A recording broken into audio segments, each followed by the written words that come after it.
Good afternoon, everyone. Welcome back to San Donato. This is the third case of the day, the third live case in ISD closure. It's a great pleasure for me to work with Garen Berman from Columbus University, Ohio, and Aki Ludominski at the ECHO from New York University. So I know that we are running late. I ask Andrea to show and present the case. Good Please, afternoon. Andrea. We are presenting the case of a 9-year-old boy who weighs 26 kilos. He had a cardiac assessment for a murmur and showed a moderate size ASD with ostium secundum. He is a normal boy with normal growth apart from a type 1 diabetes. The ECG showed sinus rhythm with incomplete right bundle branch block, and the chest X-ray is normal. On the echocardiography, we saw an ostium secundum ASD of about 10 to 12 millimeters with left to right shunt that caused the enlargement of the right cardiac chambers. The ASD is deficient of the aortic rim. Now my colleagues will show you the transesophageal echo. Okay. Thank you. Aki, Hi do you want everyone. to do So some these comments, please? these are images that were obtained by my wonderful colleague here. Say hi. And we'll go also equivalent for chamber. I think everyone will appreciate a little bit mild dilation of the right atrium and right ventricle. And then we'll rotate the probe a little bit to get the ASD. You can see here it's a one big deficiency. There is no fenestration across that, and the aortic rim immediately is deficient. We measure here about 9 millimeter, and you're going to see that the a little bit of ellipsoid shape between 9 millimeter and 10 millimeter. Pulmonary veins, both right and left, were evaluated and are fine. We see here the right, and go back to a little bit the SVC right here, IVC flow. Again, the measurement here was about 9.24 millimeter. Now we go and demonstrate 3D, and you can see here the very nice aorta, as we see here, and this is the defect, and you can see the rim that it's really deficient. We'll get some more views of the same thing again. Aorta here, as we see, and the hole measured by the largest diameter about 9 millimeter. Another view of the same thing, say anfas of the big hole. This is a right atrial view of the defect, as we see here, and the hole, as we can see, unfast from the right side, and IVC here. And we also did, measure balloon side. The mitral valve looks okay, the aortic valve is okay. Measure again about 10 millimeters from here. Another view of the from the left side now of the defect. See very nicely again the aorta. Oops, sorry. Yeah, okay. So, but you can definitely appreciate the lack of rim, and measurement here also around 9. This is the measurement, the balloon sizing. And you can see here, using color, there's no residual flow when we inflate the balloon. And here is a 3D look at the balloon itself. And we measure here about 10 millimeter. Okay. Thank you. All right. Okay, Garen, do you want to do some comments? Sure. Thank you for the nice demonstration of the TE. So Be interested to hear others' thoughts, but we have a slightly oval defect, 9 by 6 millimeters, with relative deficiency of the retroaortic rim. We have formulated some thoughts and initial plans in our minds for how we were going to approach this. We felt very much based on what we see that it's definitely an excellent candidate for device closure, and our plan was to try and use a soft device to eliminate any potential, however small it may be, risk for erosion. So our initial thoughts were to use a Gore cardioform septal occluder. And we had an initial discussion, albeit short, about whether or not to even balloon size with a stop flow technique. And obviously we elected to do that. So I'll show you some of the balloon sizing and then just get anyone else's thoughts or comments as to where they would take it from there, or something that they would have done differently so far. We did run initial hemodynamics as expected. The right-sided pressures were normal. This was a 24 millimeter sizing balloon with the wire in the left upper pulmonary vein with a little bit of LAO tilt on the AP camera. We are doing this single plane with the patient intubated. And with the stop flow technique, we have a measurement by fluoro that approached 11 millimeters, fairly consistent with what the TEE was measuring as well. So that's where we're at, and interested to get anybody else's thoughts or opinions or comments at this point. If I may comment, this is Sonia with you. The ASD is so simple and so straightforward. I would not have thought of doing a balloon sizing in a 10 millimeter ASD. It's very small. We can ask the people in the audience who does routine balloon sizing for a septal defect.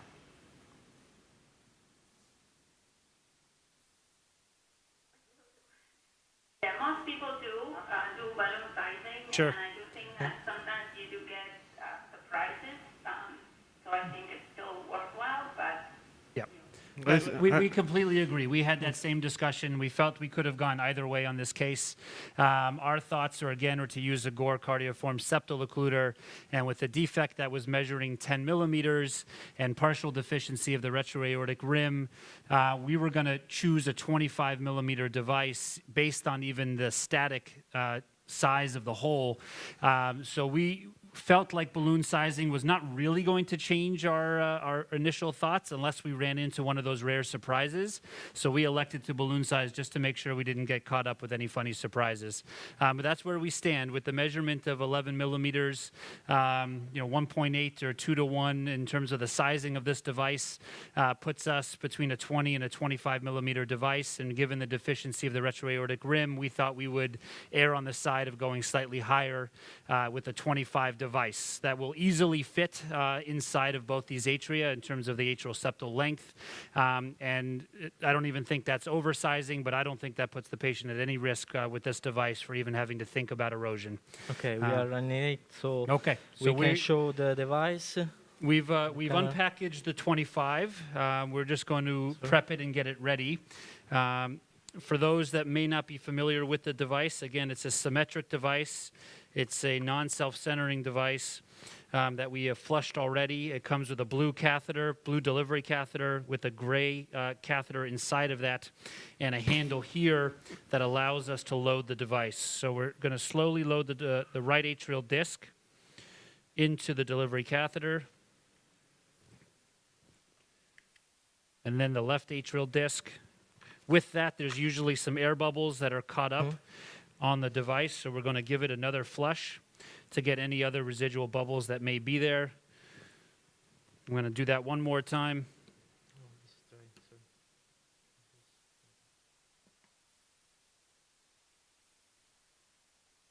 And then we'll be ready to put in the device. Yep. Okay, so the device is now ready to be placed.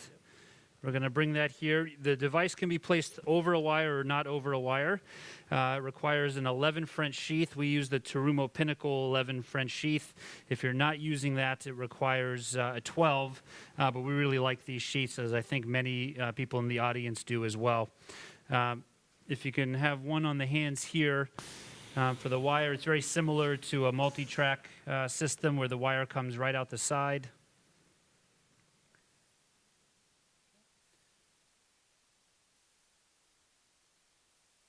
While it can be advanced again without a wire, that kind Do of you goes want to against flash some of our Do general you want to flash principles. again? Yes, please. So usually what I will do is advance it, holding it up a little bit with one Okay. hand, Yeah. just to allow gravity to help us. We give it a small flush as we're going Yeah. into the body. Flash. Okay. And then advancing up over the wire here. You're going to see the delivery catheter in a moment come across the wire, across the defect and into the left atrium. Really, at this point, the wire can be Go forward. removed. Store. So we've magged up just a little bit here. We're going to remove the wire now from the left upper pulmonary vein. And that now leaves us with a device that's ready to be deployed.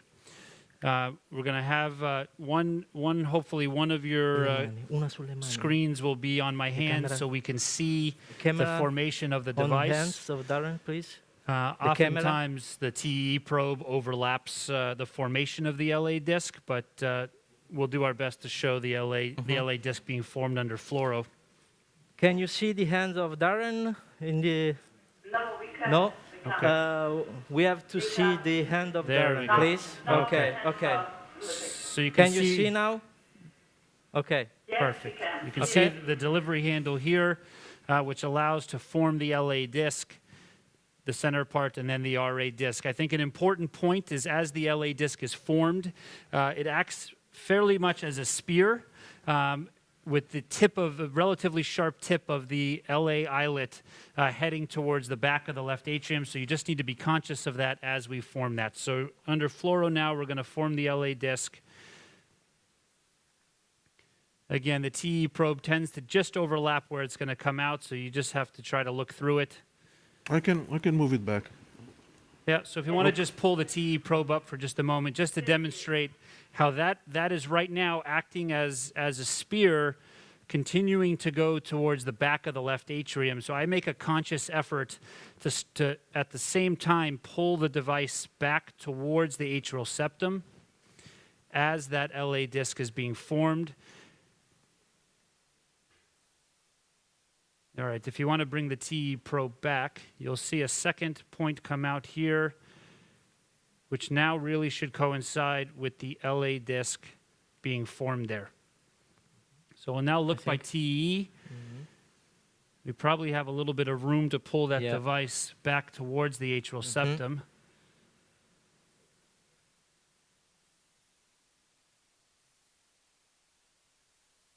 So we're live. Can we Where's just do the device? 2D without color?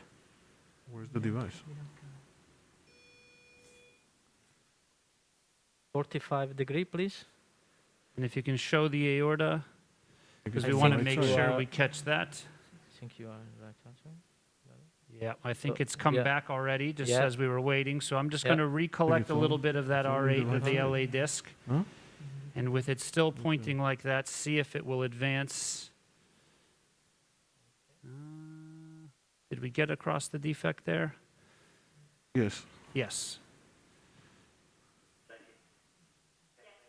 Question from Yanni. Yeah, it's Mario. Just a comment about the issue of the end of the delivery system. It is very stiff with the danger to puncture or to perforate the left atrial wall. Angelo, siamo a What we sinistra. usually do, instead of advancing the delivery No, system I don't or like that. the wire or whatever you call it, we keep there's it no stable device. and we withdraw the sheet Okay, in yeah, order to okay. No, not thank to you. advance You are in the best It was going to That's the RV. a very simple So- technique we're using. Do you think using the lateral camera is also helpful to assure you're not too No, posterior? it doesn't matter. I mean, if you are in the body of the left atrium with the tip of the sheet, It's fine. that's fine. There we go.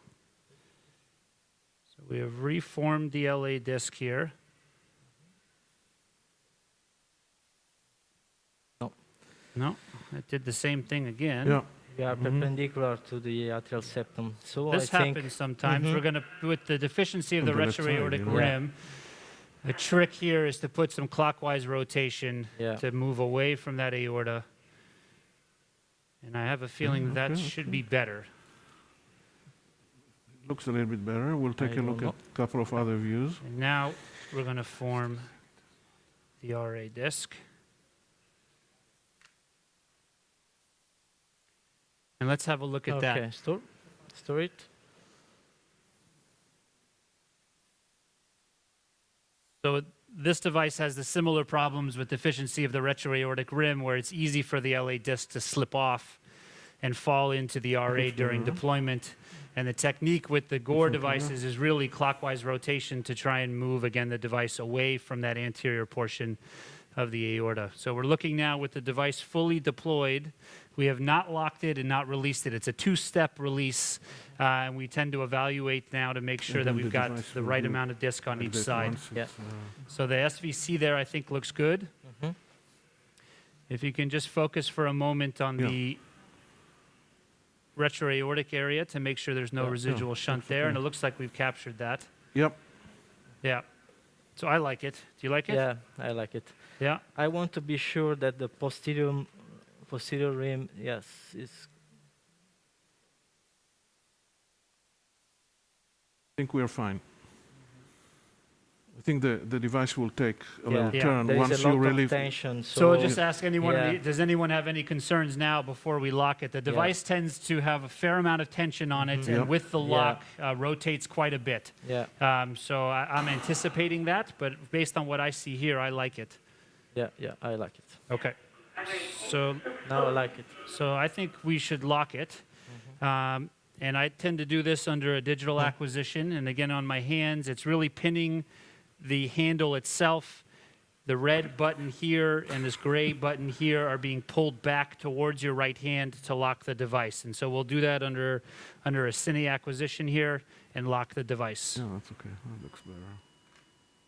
Okay, Okay, perfect. perfect. Yeah.